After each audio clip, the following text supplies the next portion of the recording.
Dei mater alma, Mãe de Deus clemente,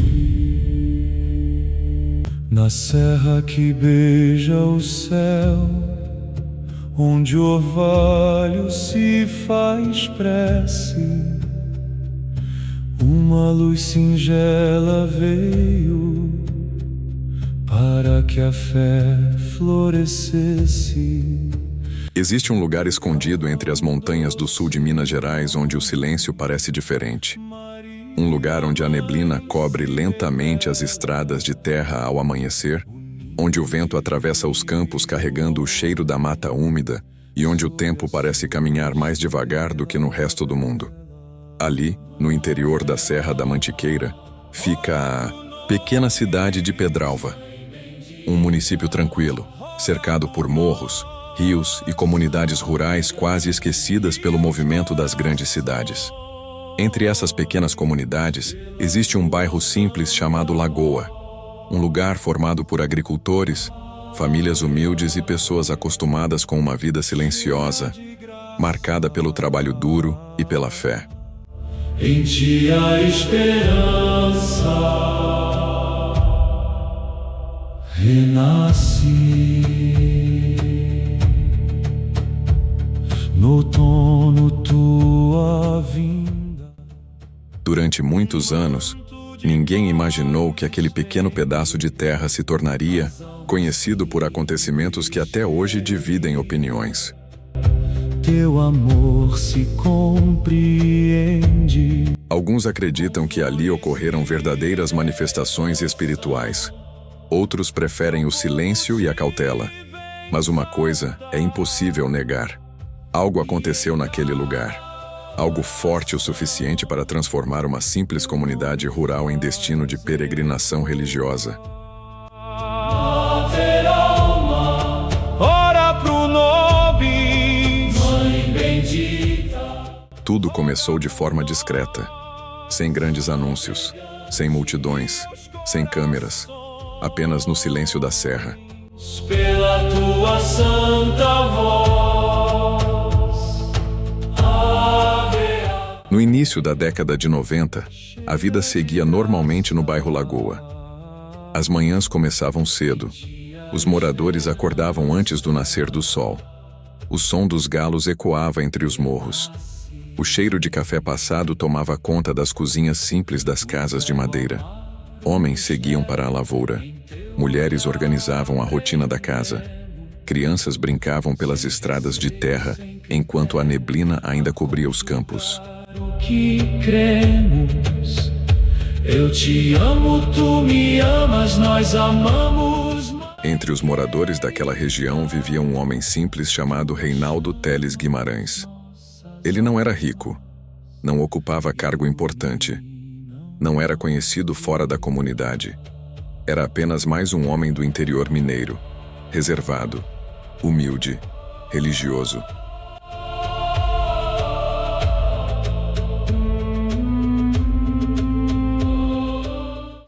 Segundo os moradores mais antigos, Reinaldo sempre demonstrou uma fé profunda. Gostava do silêncio, gostava das orações.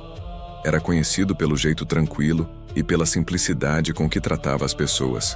Mas havia um detalhe que tornava sua história ainda mais impressionante. Segundo registros preservados pelos próprios devotos da comunidade, Reinaldo era analfabeto, não sabia escrever. Ainda assim, pessoas próximas afirmavam que ele lia por inspiração durante os momentos de êxtase espiritual. Ave Maria. Os relatos mais antigos dizem que, durante as experiências atribuídas à Virgem Maria, Reinaldo pronunciava mensagens longas e detalhadas, enquanto sua filha pequena, chamada Roquilda, escrevia tudo em folhas de caderno. Na época, Roquilda tinha apenas 10 anos de idade. Imagine a cena. Procurando um farol, uma estrela que clareia. Uma pequena casa simples do interior mineiro. A madrugada silenciosa. O vento frio atravessando a serra. Velas iluminando fracamente o ambiente. E um homem simples, sem estudo, entrando em profundo recolhimento espiritual, enquanto mensagens começavam a ser pronunciadas lentamente diante da própria família. Que acalma a dor, a luz. Essas mensagens, segundo os relatos preservados pela comunidade, eram ouvidas por Reinaldo durante estados de êxtase espiritual, atribuídos à presença de Nossa Senhora. Mãe divina, rogai por nós. Nossa Senhora falava com ele quase diariamente das 13 às 15 horas, aconselhando, orientando e ensinando. Enquanto ele falava, a filha escrevia cuidadosamente cada palavra. Nos guia em cada passo. Os moradores afirmam que tudo acontecia de forma extremamente simples. Não havia riqueza, não havia espetáculo, não existiam grandes estruturas religiosas. Apenas pessoas humildes tentando compreender algo que parecia ultrapassar a realidade comum. Outro personagem importante começou a surgir nessa história. Seu vizinho, João Batista da Rosa. Ut-nos ducas ad portum. Segundo os registros da época, João Batista era coordenador da comunidade religiosa do bairro Lagoa, havia aproximadamente 10 anos. Ele passou a acompanhar de perto os acontecimentos envolvendo Reinaldo.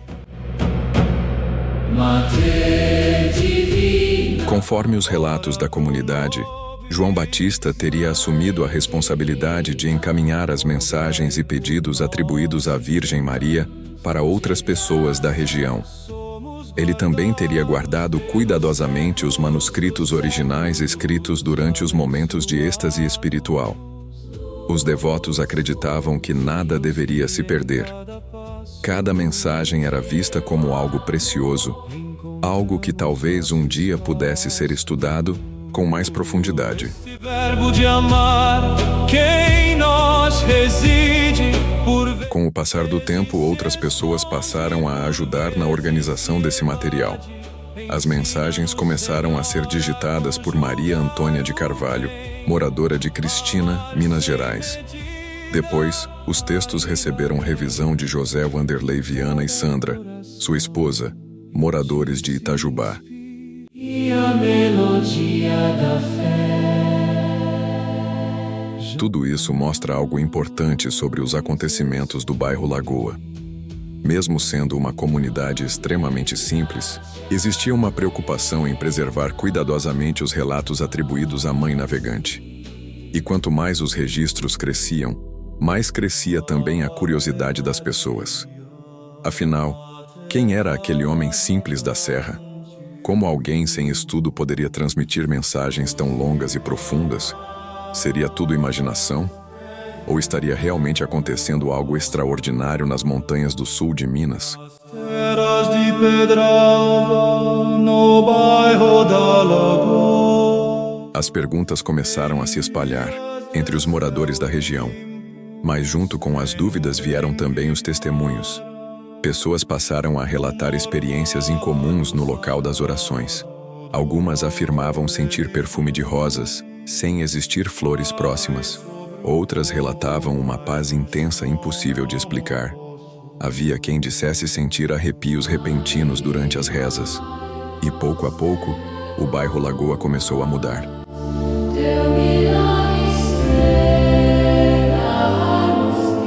Pessoas de cidades vizinhas passaram a visitar a comunidade. Romeiros chegavam de Maria da Fé, Itajubá, Cristina, São Lourenço e outras regiões da Mantiqueira.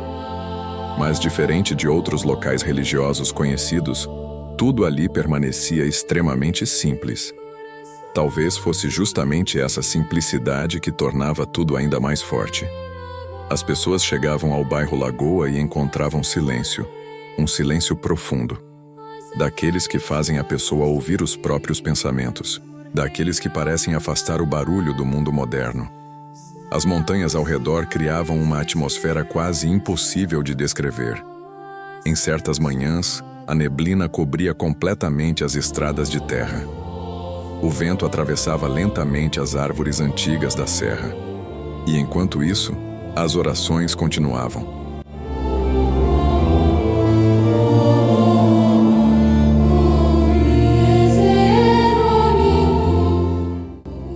Pelos relatos divulgados pelos devotos, as mensagens atribuídas à Virgem Maria falavam sobre oração, penitência, jejum, conversão e paz nas famílias. O rosário era constantemente mencionado.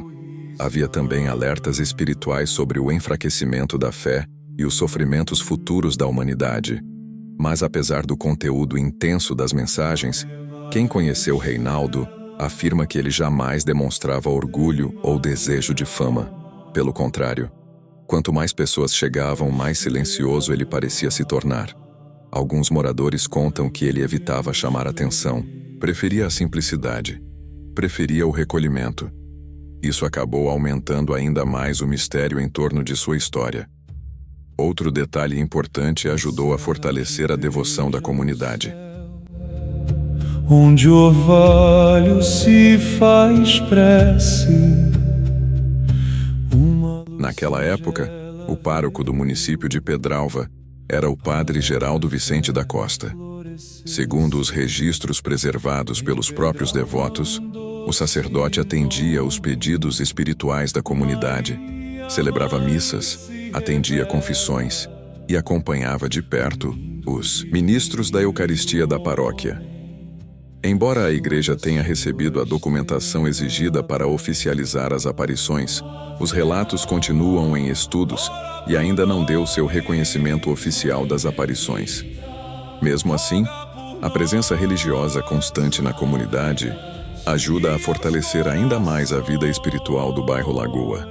Com o passar do tempo, pequenas reuniões de oração começaram a acontecer com frequência cada vez maior. Velas iluminavam a pequena capela. Famílias inteiras se ajoelhavam em silêncio. Muitos choravam durante as orações. Outros apenas observavam, tentando entender o que estava acontecendo naquele lugar escondido entre as montanhas. Mas existia algo impossível de ignorar: a fé daquele povo.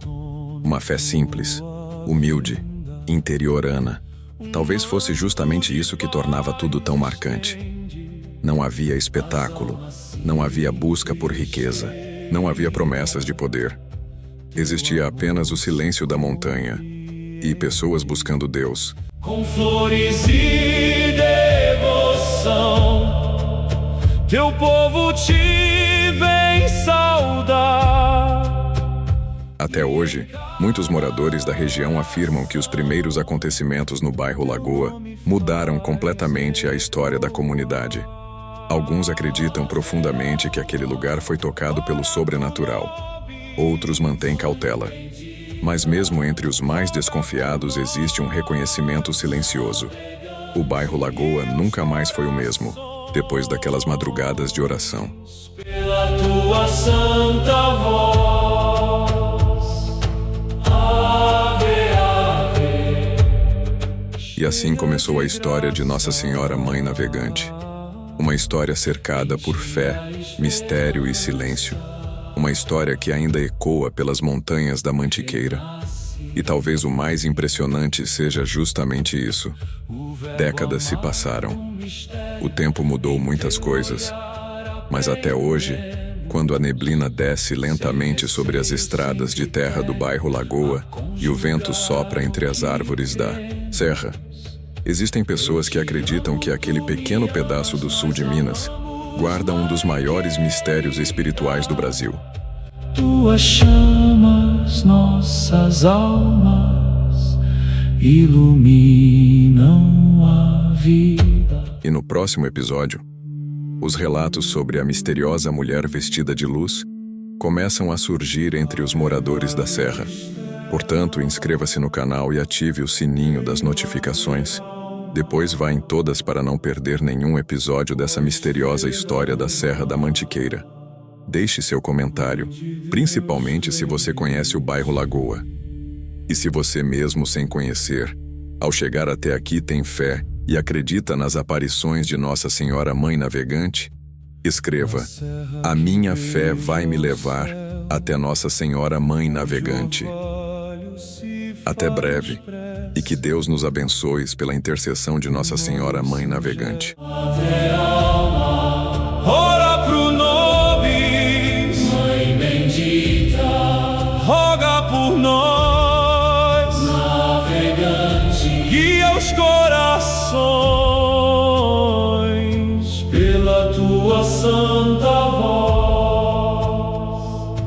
Ave, ave, cheia de graça,